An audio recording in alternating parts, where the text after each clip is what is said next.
Umentri rangba ka jylla konrat ke sangma menta ka sni ka khandru tri urusaw arjarpsan ulalum jyyalang nak benta banyate hak bayde ka jingjia jong ka jingjilei ka kamrunar persai ki khna ba ki kanthai kan tam ka por menta hakani ka sni le dan lang umentri ka tanat ka khot ka khya wailat mi ki shilla u advisor ka tanat social welfare u ba polling do u chief secretary Dr. Shakil P Ahmed ka DGP ka kong ida shishan nongrang superintendent of police ba Vivek CM ki kan hun niam ki rang pasnong ba kiwe de.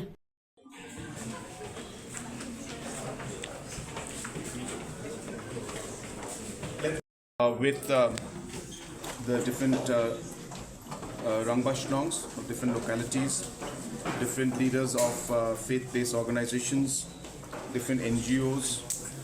And the idea was to have a consultation and take suggestions from everybody to improve overall the safety, security of women and especially of children in Shillong as well as surrounding areas and the state as a whole. And we have, of course, though at a large scale, we have seen that there has been some decline in the numbers, but the frequency with which some incidents happen in the last few weeks and months is a matter of concern for us. So as a government, we would like to be serious about it, and we would like to ensure that we take steps to see how we could reduce this incidents and how society, the Rangbashnongs and the organizations and the government can work together to be able to achieve that goal. So that's really what the purpose of the meeting was. Very good suggestions came up where they have urged that more counseling centers and counselors should be in place so that these youngsters who require this support get that kind of counseling, which we have definitely noted down, and we are going to act on that. There were suggestions regarding going for very large-scale publicity and awareness programs regarding different issues related with youth and how we should deal with them, and information about different issues that the youths face in today's world. So that awareness can be done at different levels. So there was a lot of suggestions came up regarding that. There was a suggestion, of course, also to put up a lot of CCTV cameras in different important locations, different localities, so that there would be a monitoring system, which again is something that we are already acting on. 48 localities have been contacted and the implementation is started. 7 have been completed and another 40 localities will be wired, and CCTVs will be active in about another 60 days time. And if there are any more localities which need to be covered, we will take necessary steps to do that also. There was also a suggestion that from safety point of view that street lights could also be improved. That is also a suggestion that we have taken very positively, and we will be taking steps to expand that network in collaboration with the localities.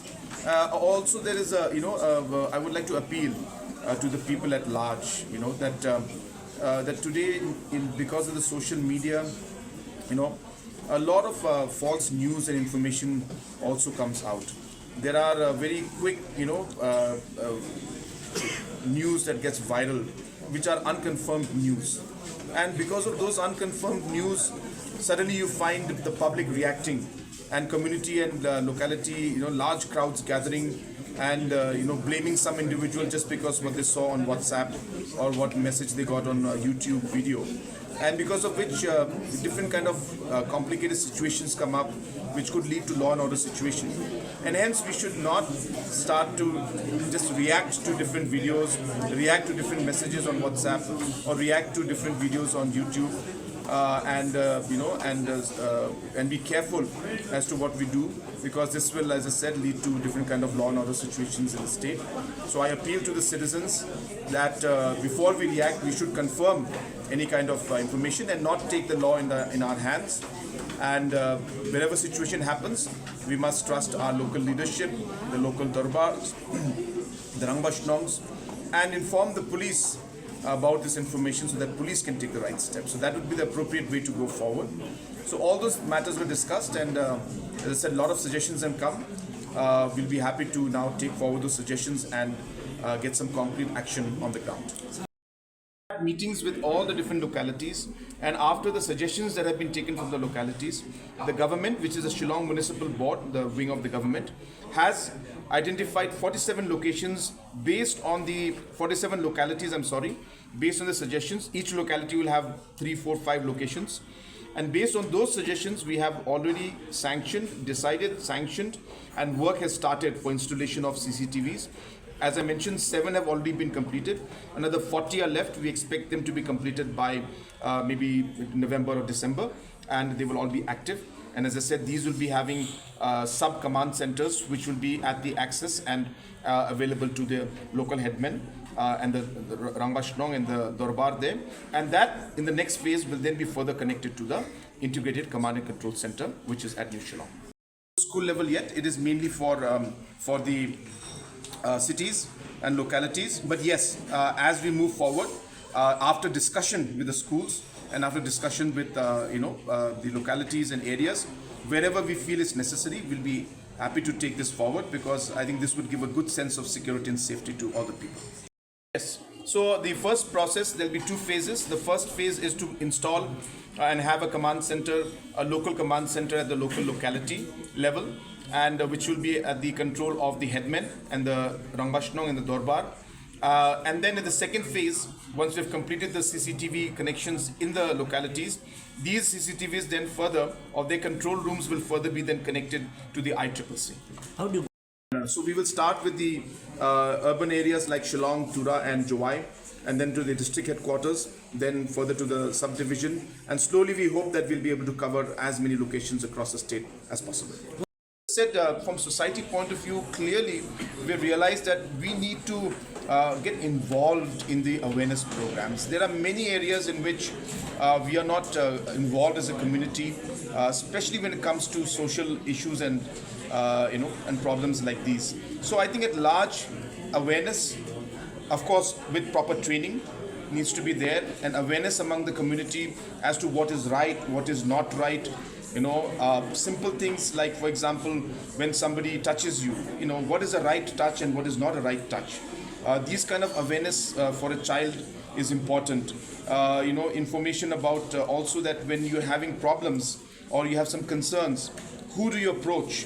So in those situations, parents play an important role, elders play an important role, and professional counselors play an important role. So this infrastructure, the system, and the social kind of a network needs to be created. And we are hopeful that with the suggestions that we have got today, we'll be able to take things forward. Sir, I would definitely urge the media, as well as the individuals who have different channels or YouTube channels of their own, who are not maybe proper or certified journalists, even those, I would request that we need to be responsible.